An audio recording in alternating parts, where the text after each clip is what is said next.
खुतबा number 99।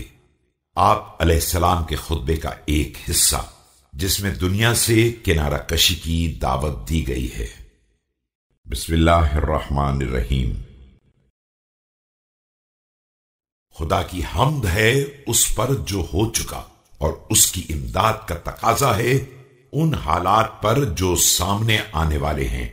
हम उससे दीन की सलामती का तकाजा उसी तरह करते हैं जिस तरह बदन की सेहत और आफियत की दुआ करते हैं।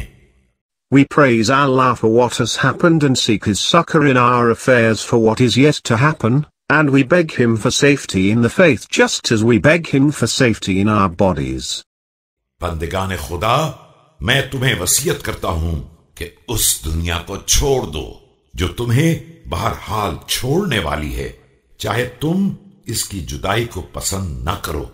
वो तुम्हारे जिस्म को बहरहाल बोसीदा कर देगी, तुम लाख उसकी ताजगी की ख्वाहिश करो। O creatures of Allah, I advise you to keep away from this world which is, shortly, to leave you even though you do not like its departure, and which would make your bodies old even though you would like to keep them fresh. तुम्हारी और इसकी मिसाल उन मुसाफिरों जैसी है जो किसी रास्ते पर चले और गोया मंजिल तक पहुंच गए, किसी निशाने राह का इरादा किया और गोया के उसे हासिल कर लिया। और कितना थोड़ा वक्फा होता है उस घोड़ा दौड़ाने वाले के लिए जो दौड़ाते ही मकसद तक पहुंच जाए। Your example and its example is like the travelers who travel some distance and then as though they traverse it quickly or they aimed at a sign and reached it at once.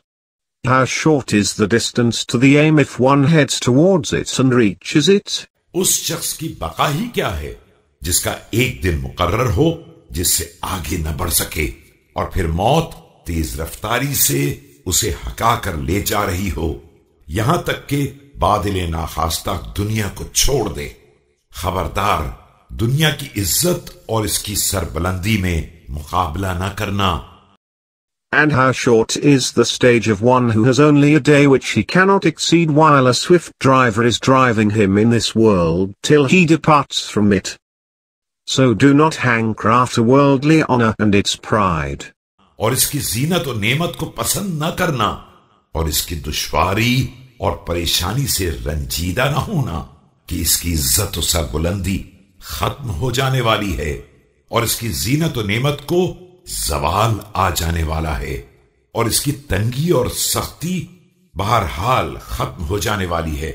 And do not feel happy over its beauties and bounties nor wail over its damages and misfortunate because its honor and pride would end while its beauty and bounty would perish, and its damages and misfortunes would pass away. यहां हर मुद्दत की एक इंतहा है और हर जिंदा के लिए फना है। क्या तुम्हारे लिए गुज़िश्ता लोगों के आसार में सामान्य तंबीह नहीं है? और क्या आबाओ अजदाद की दास्तानों में बसीरत और इबरत नहीं है? अगर तुम्हारे पास अक्ल है तो क्या तुमने नहीं देखा कि जाने वाले पलट कर नहीं आते हैं और बाद में आने वाले रह नहीं जाते हैं? क्या तुम नहीं देखते हो कि अहले दुनिया मुख्तलिफ हालात में सुबह शाम करते हैं? कोई मुर्दा है जिस पर गिरिया हो रहा है और कोई जिंदा है तो उसे पुरसा दिया जा रहा है। Every period in it has an end and every living being in it is to die.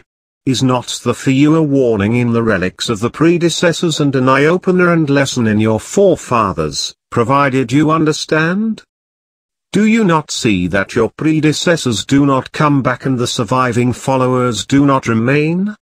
Do you not observe that the people of the world pass mornings and evenings in different conditions? Thus, somewhere, the dead is wept for, someone is being condoled. एक बिस्तर पर पड़ा हुआ है तो एक उसकी इयादत कर रहा है और एक अपनी जान से जा रहा है। कोई दुनिया तलाश कर रहा है तो मौत उसे तलाश कर रही है और कोई गफलत में पड़ा हुआ है तो जमाना उससे गाफिल नहीं है। और इस तरह जाने वालों के नक्श कदम पर रह जाने वाले चले जा रहे हैं। Someone is prostrate in distress, someone is inquiring about the sick, Someone is passing his last breath. Someone is hankering after the world while death is looking for him. Someone is forgetful but he is not forgotten by death, and on the footsteps of the predecessors walk the survivors. आगाह हो जाओ कि अभी मौका है, उसे याद करो जो लज्जतों को फना कर देने वाली, ख्वाहिशात को मुकद्दर कर देने वाली और उम्मीदों को कता कर देने वाली है। ऐसे औकात में जब बुरे अमाल का इर्तिकाब कर रहे हो और अल्लाह से मदद मांगो, उसके वाजिब हक को अदा कर दो और उन नेमतों का शुक्रिया अदा कर सको जिनका शुमार करना नामुमकिन है। Beware. At the time of committing evil deeds, remember the destroyer of joys, the spoiler of pleasures, and the killer of desires, namely death. Seek assistance of Allah for fulfillment of His obligatory rights, and for thanking Him for His countless bounties and obligations.